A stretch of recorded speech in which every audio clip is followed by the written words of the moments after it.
Hey, James at BimmerWorld, and I'm in the shop today with this F80 M3, and I'm here to talk about rear steer. And more specifically, since we're a parts company, I want to talk about the adjustable rear arms that we sell and how those are used to affect rear steer on these cars. So this is a F80 M3, but this is a concept that was introduced with the start of the E90 cars, E9X cars, F8X, I say 8X, but it's really all these cars.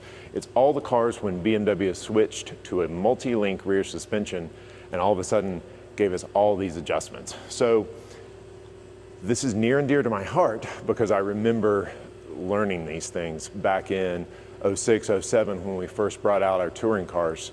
And we had the motorsport subframe and we had lots of adjustments, not only in arms and arm length, but heights and angles, and the rear of that car was incredibly adjustable. Like anything, the adjustments that these parts provide are an amazing tool to use properly. And you've got to know what the tool does to use it properly, but also be aware that if you don't use the tool properly, you can create just this disaster for yourself. And certainly through that learning phase of those touring cars, until we got our heads wrapped around this concept, it was some pretty wild rides at times. So interestingly enough, and our engineer at the time, and still our engineer, Wayne Yawn, brought this up as from a dirt car concept. And thinking about how we make those dirt cars, people make those dirt cars go around a left-hand oval and turn left. And with the adjustment in these arms, you're not just talking about the static anymore. So when we set up a car, we get camber, we get tow, we do some shock adjustments, air pressure, ride heights, brakes, all these things to get the static adjustment. But now we've got to start thinking dynamically. And that's what we're talking about. And dynamic, you would know that from bump steer. That's one of the first things that you encounter.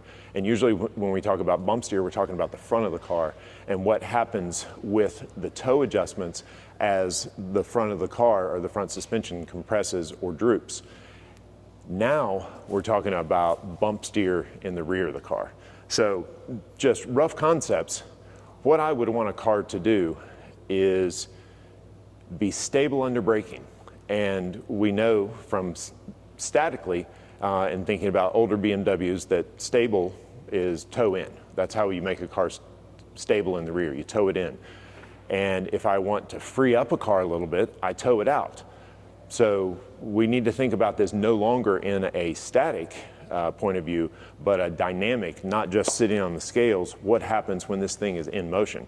So I want a car that as I brake, as I nose down, rear up, rear in droop, I want it to toe in a little bit or be towed in statically, or the combination of the two, which is really what we're working with. And if I think about accelerating out, well, I want it to be straight, maybe. And if I think about what I want the car to do mid-corner, well, these are road cars. Or they started their life as road cars, which means they're already built to be a little bit understeery because that's what's safe. So if I'm a designer building thousands of these cars for the road market, what I don't want it to do in the middle of a corner is suddenly put the tail out. That's scary.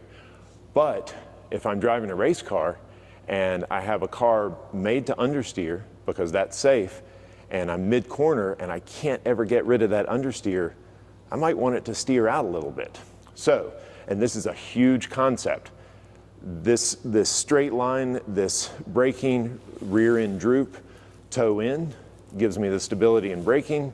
If I take that under compression to move the toe back to out or neutral, what happens in the turns? Well, if I'm now loading the car because I'm turning right, if I load a car to the left, now my left rear is compressed, my right rear is drooped, and now I have rear steer because my right rear, which toes in under droop, and my left rear, which toes in under compression, suddenly steers the rear of the car around the corner. And you can make that excessive if you're not careful. You can make it variable, left to right of the car, if you're not aware of it. And you won't be aware of it if you set the car up traditionally, only in the static manner, thinking about what I'm doing on the scales when this thing is sitting at ride height. So we're going to walk you through a little bit what we do with the car and how we think about these adjustable arms. And this is really important when we go to fully adjustable arms in the rear of the car. There's 4 different arms back there that we typically replace as a package. That's what we do on a GTMore package.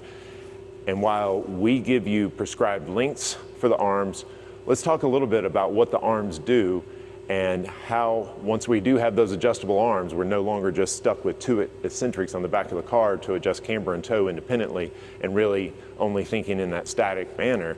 But how do we adjust this thing to think about static and dynamic to make this thing handle predictably, and once we really fine-tune these tools, make the car handle how we would want it to, with stability, an appropriate amount of rear steer, and proper reactions once the car is loaded.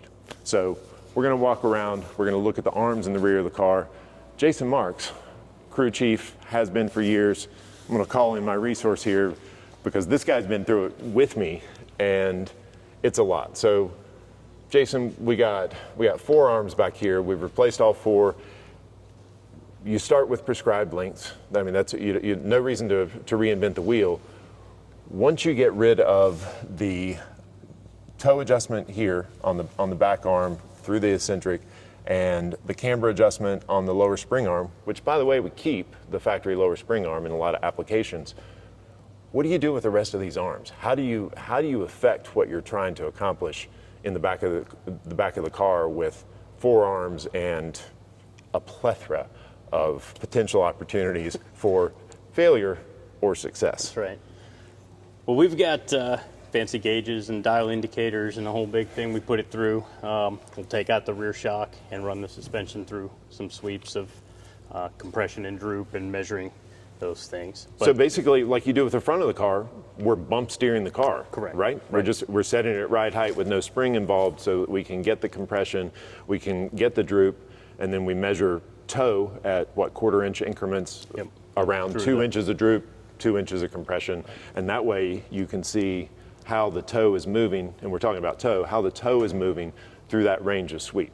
Correct. And so primarily we're going to make the adjustments on the front 2 arms to get the toe change that we want over a given distance or a given range of travel. The upper arm is the most effective. We're doing most of our work there. We're sometimes limited by rules in the race series, things of that nature, and then move into using the lower arm, which works the same way in the adjustment process as the upper. It's just a slightly smaller magnitude of effectiveness on that lower one for the design that's in there. That's what we figured after measuring for many, many sweeps. But those 2 arms make our general toe change over our given compression or droop. And then this upper arm's pretty centered. It's a real nice camber adjustment. We'll use that to get our camber back into the range we want to be, to then use the typical eccentric camber adjustment underneath. But we use that upper arm to get right back into the window we want to be in. And then you come back once you're finally done, and we still retain the eccentrics, so your eccentrics are ultimately your fine-tuning tools and how you set your camber and your toe. Right. That's where we tend to use it. We have some shim packages on the race cars that fit in place of those eccentrics, but that is where we still make the fine-tuned basic setup adjustments for each given trip on the scales for toe, camber, corner weights, that kind of thing. Yeah, it's a lot easier to adjust with an eccentric once you start adjusting with the arms and you have a jam nut and you get the arm set and then you tighten up the jam nut. We're working with millimeters here, fractions of millimeters, and that eccentric gives us a lot better fine-tuning ability than length of arm once we get down to that point. Yeah. So, in general, 4 arms back here, all adjustable. Again, plenty of opportunities to do it right or to do it wrong. Starting with some base measurements or just duplicating what came off the stock car as far as length is going to get you into a pretty good box. But I think the biggest point is that you need to be aware of what you're potentially changing. When you're driving a car like this one that came in because it's just doing weird stuff and it's pulling under braking and typically pulls one direction, that starts getting me thinking, okay, you know, if everything else is right, there's no binding, there's no other issues with setup on the car, that statically it may be fine, dynamically we've got a problem, and that's when we go to these rear arms. We verify that we've got the correct links, and then we start working on those sweeps. Now the dynamic and the static piece do have to work together.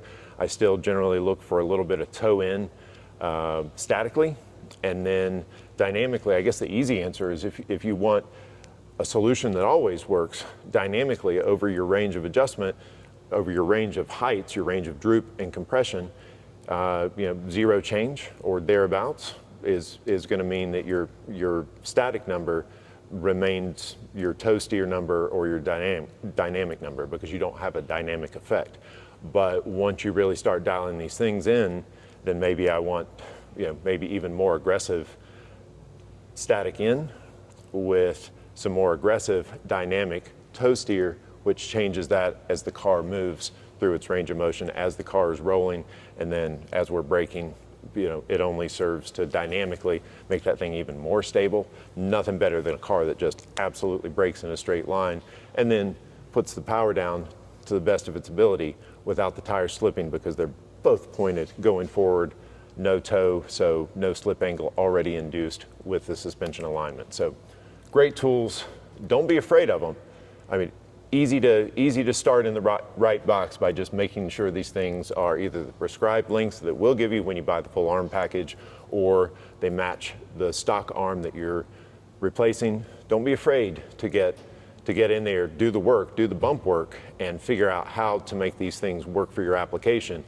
But just know what you're working with, know that when something is weird, this could be a source of it, and don't go too far off the reservation with how much dynamic you induce, or, you know, how wild you get with the rear of the car. There's some basics that you want to follow. Again, hey, we're a resource. We've been doing this rear adjustment since 06, whatever that is, 10, 20 years almost. Goodness.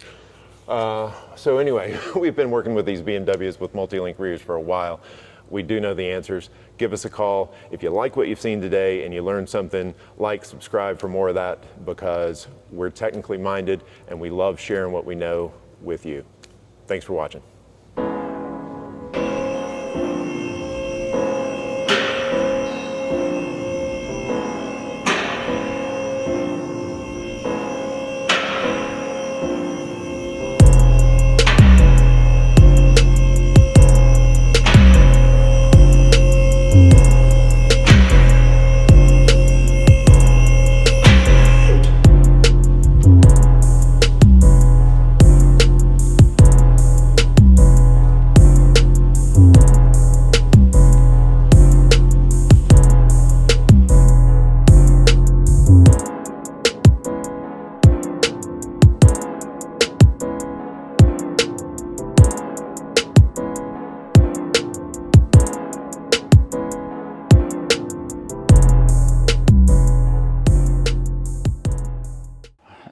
I started in 2000, I believe, 9. I was with a friend of mine who used to run BMW CCA.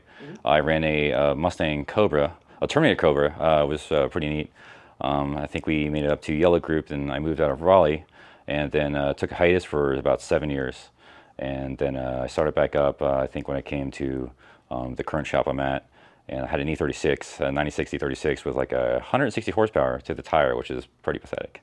And then I did a number of events, probably about 10, 15 events on that thing, and ended up engine swapping and putting an S54 in it, having some aero, and kind of got used to how the car felt, and then had a baby, and don't have time to work on it anymore, so I needed a car that was more, I guess, easy, you know, to use and kind of daily and track. So I had this guy, my F80, and so just tracking that now. I've done 3 events with it, and that's been pretty much it.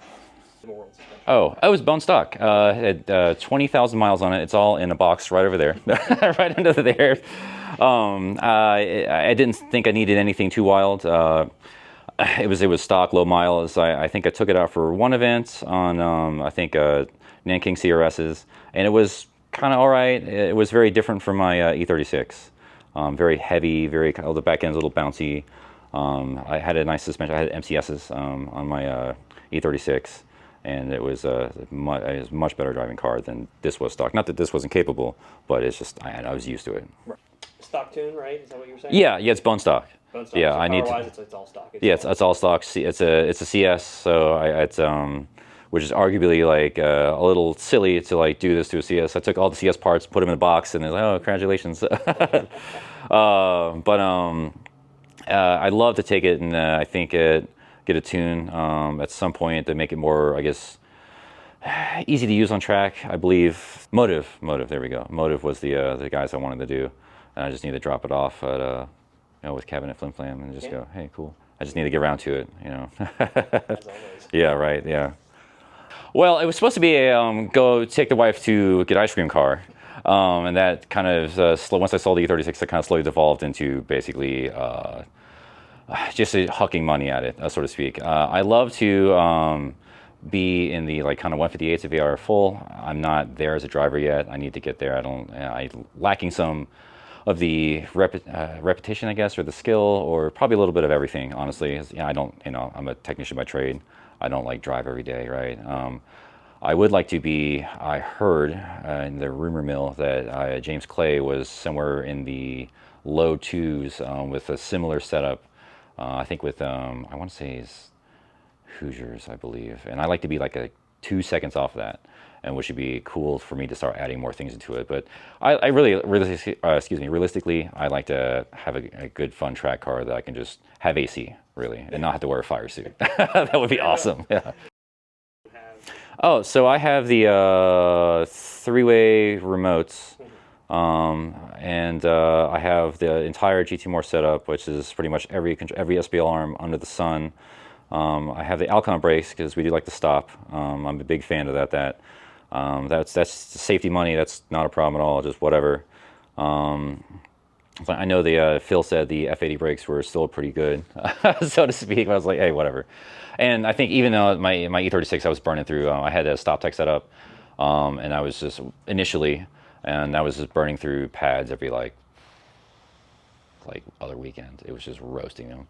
And then Phil sold me a Alcon setup for E46s that we kind of like made work, so to speak. I had to do some spacing with some things, and he walked me through that. And then as soon as that, I was sold on these things. Because then you have a 25 mil pad, and like it's no big deal. You just buy a set of pads a year and just whatever, have a nice day. Yeah. So I think that's it. It's just the suspension and the shocks, all the control arms, and the brakes, and wheels. I wanted to run race takeoffs eventually, like one day, because they're so cheap. It's like what, $400 like for like a set, and lasts you like maybe, hopefully a weekend, a weekend or two maybe if you're lucky, and then you get a pallet of them for dirt. So that was kind of the goal. I didn't want to have to like, hey, you want to run like 305s, like awesome. You like I said, you bought like whatever Bilsteins or whatever, and they had to like get something better, or like move this thing inboard, or yada yada yada. I wanted something nice that I could just be done with it. Well, so on my E36, I started out with ground control shocks. When I was building it, when I was at my other job previous to this one, I remember on the phone I called BimmerWorld, and I wanted a ground control setup because I was hey, maybe street it, not. And I didn't know what MCSs were. I didn't know who they were. I had no idea what was going on with it. And I distinctly remember on the phone, I forget the guy's name, that was the salesman, asked me, do you want to upgrade for $1,000? And I was like, you know what, never heard of them, don't worry about it. And I rocked the ground control setup for probably 2 years, 2-3 years. It basically is a Coney setup for like, they have Coney shocks up front and all that mess. And they were great for what they are. But I got to the point where I was burning through shocks, the front shocks about like, I think went through 3 of them. And I said, okay, cool. And then I talked to Phil, and he said, hey, MCSs are the way to go. I don't even know why you have this stuff. I'm like, all right, well, sure. And had them, and they made a world difference. I never thought that there could be that big of a difference in just a shock setup. Had no idea. And there weren't anything special. There's just MCS 2-ways, no reservoir, like easy peasy stuff. So I wanted that for this guy. If I'm going from stock to buy something fancy, I just, you know, buy once, cry once, right, so to speak.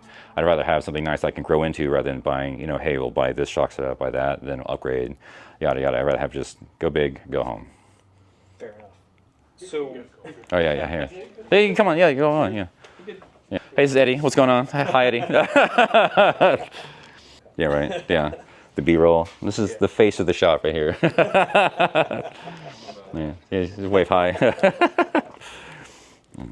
So, initially putting on, it's a lot. It's, you know, like I was telling you earlier, it's everything's adjustable. Every control arm gets replaced, or you're moving the front spindles inboard a couple inches, and that's something I haven't seen before. You know, I'm basically a dealer tech, so to speak, and I've never really messed with that. I've only seen this kind of suspension setup on like GT cars. It's not something that just kind of rolls through the shop every day. I know we don't have an IMSA team here at the shop, it took a little bit of like kind of, I guess, elbow grease to kind of right and kind of get everything going.